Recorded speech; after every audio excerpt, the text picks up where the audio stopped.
పెద్దవాడి పెళ్లి కాకుండా నీ పెళ్లి ఎలా అవుతుందనుకున్నావు బాబు?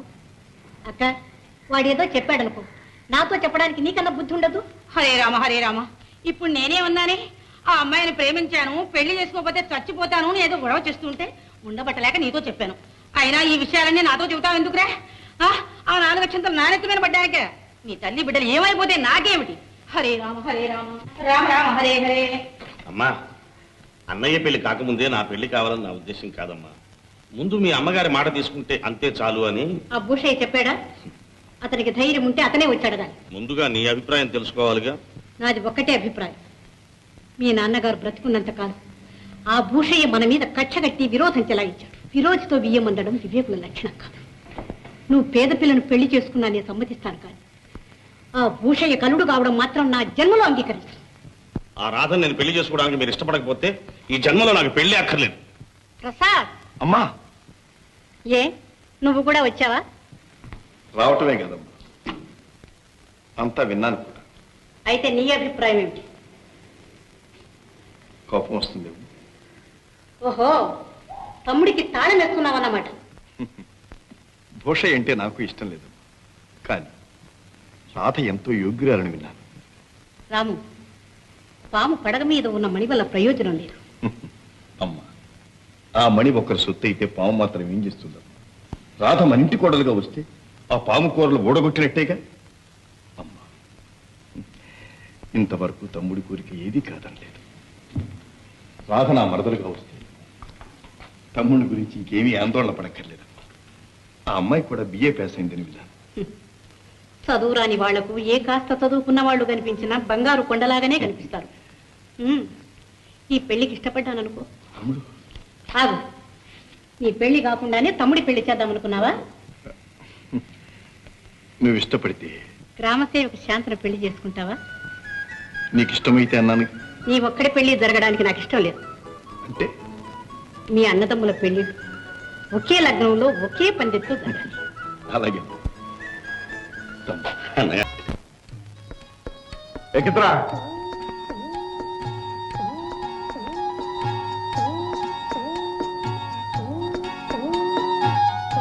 మణి మణి పోనీ బాబు, పండిన పంటంతా మీరే తీసుకుపోతే మేమట బ్రతకా చెప్పండి.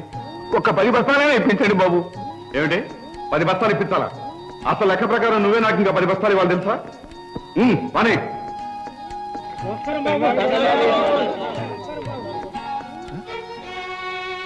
ఏమిటిది? రంగన్న, ఎందుకు అలా కళ్యాణ్ నీళ్లు పెడుతున్నావు?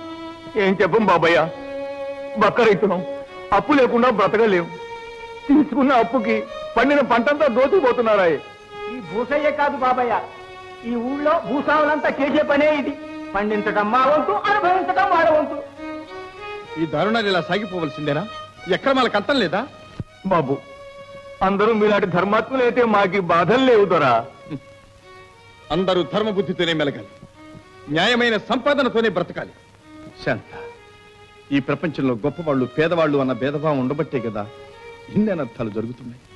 దేవుడిచ్చిన గాలి నీరు అందరూ ఎలా సమానంగా అనుభవిస్తున్నారు, అలాగే ఈ భూమి మీద పండే పంటను కూడా ఎందుకు సమానంగా అనుభవించకూడదు?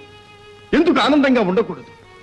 ప్రకృతి సిద్ధమైన భూమిని తన స్వాధీనం చేసుకుని ఇది నాది, నేను గొప్పవాణ్ణి, వీళ్ళందరూ పేదవాళ్ళన్న భేదభావం ఎందుకు కలిగించాలి? ఎందుకు అందరిని ఏడిపించాలి చెప్పు? ఇంత మంచి మాటలంటున్న మీరు చదువుకోలేదంటే ఎవ్వరూ నమ్మరండి. మానవ శ్రేయస్సు కోరిన మహనీయులన్న మాటలే మీరు కూడా అంటున్నారు. ప్రత్యేకించి మన జాతిపిత గాంధీజీ అన్న మాటలే మీరు కూడా అంటున్నారు.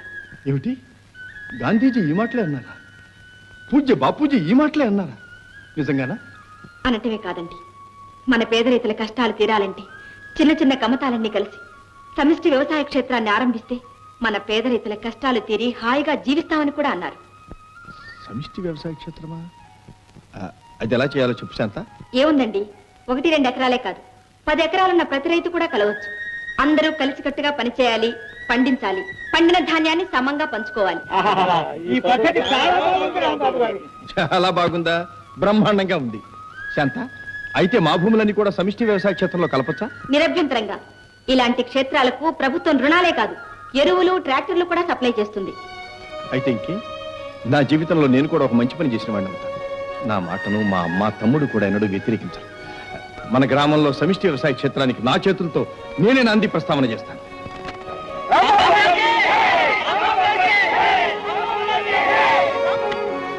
ఎంత త్యాగం చేస్తున్నావు రాంబాబు ఈ ఊళ్ళోళ్ళ కోసం, కానీ వీళ్ళు నిలబెట్టుకోవాలిగా.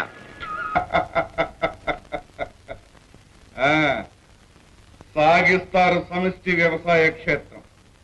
పాపిష్టి కూడా అబ్బాబే ఆ పేరు మనకెట్టేశారండి వాళ్ళు నిజానికి.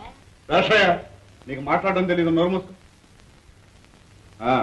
పంతులు గారు, మనం ఏం చేస్తే వాళ్ళ ప్రయత్నం సాకుండా ఉంటుందో ఆలోచించారా? ఏం ఆలోచించగలం భూషయ్య గారు? తెల్లవారు బుర్రలు పాటు చేసుకున్నాం, కానీ ఏ దారి దొరకలేదు. ఏ మూలయ్య గారు, మీరేం మాట్లాడడం లేదు? మాట్లాడడానికి నోరు పెగడం లేదు. రాంబాబు ఇంత మిడిమేళం తెచ్చి పెట్టాడని అనుకోలేదు. ఈ పక్క రైతులందరూ ఒక్కటయ్యారంటే ఈ రోజు సమిష్టి వ్యవసాయం అంటారు, రేపు మనల్ని దున్నమంటారు. మనమేం గాజులేం దొరికించుకోలేదయ్యా. ఇలాంటి అలగాజనం ఆటలు సాగితే దేశం ఎలాడో ఆరాధకుని. ఏమిటి భూషయ్య గారు, ఏదో అర్జెంట్ గా మాట్లాడాలని కబురు చేశారు? మరేం లేదండి, చిన్న డిన్నర్ ఏర్పాటు చేశాం. ఏమిటి మీరా? ఏ అదే ఫీజు ఇవ్వడంలోనే కాస్త పెనుగులాడతారే, ఇంత పెద్ద డిన్నర్ ఎలా ఏర్పాటు చేశారా అని. భలేగా దెబ్బతీసేశారు ప్లేటర్ గారు నిజానికి. ఊరుకో, పాడు అలవాటు అనుకున్నాం. ఎందుకు నిజం? ఏదో నాకు మట్టు కావాలటండి, అలవాటు కన్నాను కానీ. మరేం లేదండి, మా అమ్మాయి రాధను జగపతిరావు గారి అబ్బాయి ప్రసాద్కి ఇచ్చి పెళ్లి చేయడానికి ఈ రోజే మాటలు. అందుచేత. ప్రసాద్ అంటే రాంబాబు గారు తమ్ముడేనా? అవునండి. అన్ని వివరాలు తెలుసుకునే ఈ సంబంధానికి ఒప్పుకున్నారా? లీడర్ గారు,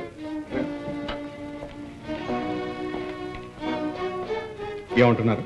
మరేం లేదండి, ఇప్పుడున్న ఆస్తి అంతా రాంబాబు పేరునే ఉంది. అవునండి, ప్రసాద్కి ఆస్తి మీద ఏ మాత్రం హక్కు లేదు. ఇంత అన్యాయమా? ఎవరో చెప్పిన మాటలు విని లీడర్ గారు అలా అంటున్నాడు. లీడర్స్ అంతా ఊహతోనే బ్రతుకుతారు అనుకోవద్దు భూషయ్య గారు. ఆ డాక్యుమెంట్స్ నా చేతులతో నేను రాశాను. పైగా జమీందారుని లక్ష్మీదేవి గారు సాక్షి సంతకం కూడా చేశారు. అరే, కన్నబిడ్డకి ఇంత అన్యాయం చేయడమా? న్యాయమో అన్యాయమో, జరిగింది మాత్రం ఇది. అయితే ఈ పెళ్లి జరగదు. అయితే డిన్నర్ లేదేటే?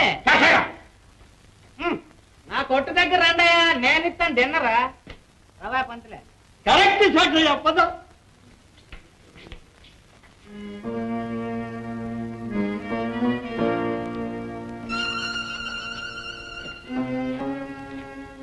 అయితే లీడర్ గారు, ఇప్పుడేం చేద్దాం అంటారు?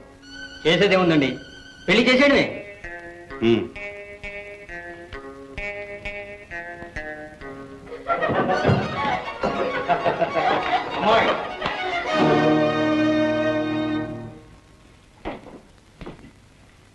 ప్రసాద్, తిరిగి వెళ్ళు. ఏంటి నాన్న ఇది?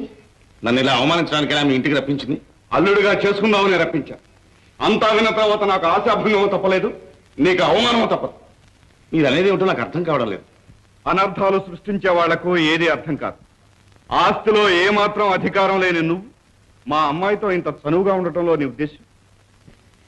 మా ఆస్తిలో నాకు హక్కు లేదా? ఓహో, ఈ నిజాన్ని ఇప్పుడు తెలుసుకున్నావా?